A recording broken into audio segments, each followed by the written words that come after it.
नमस्कार विद्यार्थी मित्रांनो, आज आपण दोन शब्दांचे उच्चार शिकणार आहोत। त्याच्यामध्ये CH याचा च उच्चार होते आणि SH याचा उच्चार श होते।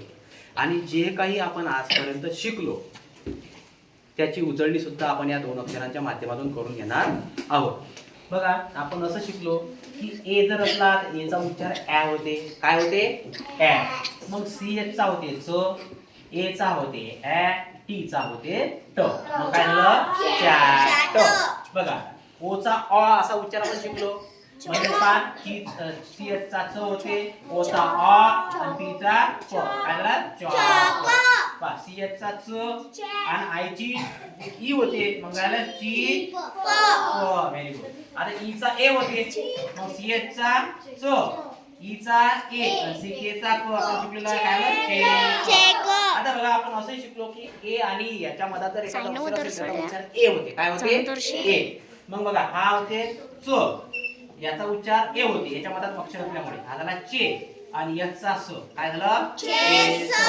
बघा, हे बघा, याच्यामध्ये एक अक्षर आहे, मग हा झाला श आणि याचा उच्चार झाला ए आणि के चा उच्चार झाला क, शे क।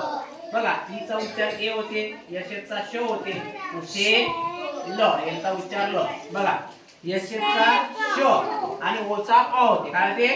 अ। मग झाला श, पी चा क, काय झालं? एच चा श होते, आय चा ई होते शी आणि बी चा प, शी प।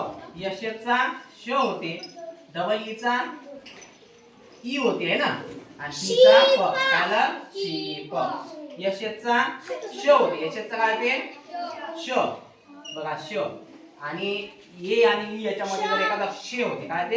ए याचा उच्चार होते आणि म, शे म। बघा, एच चा श आणि ए आणि ई चा उच्चार ए होते, तर माझा एखादा अक्षर शे पी चा प, काय झालं? शेप।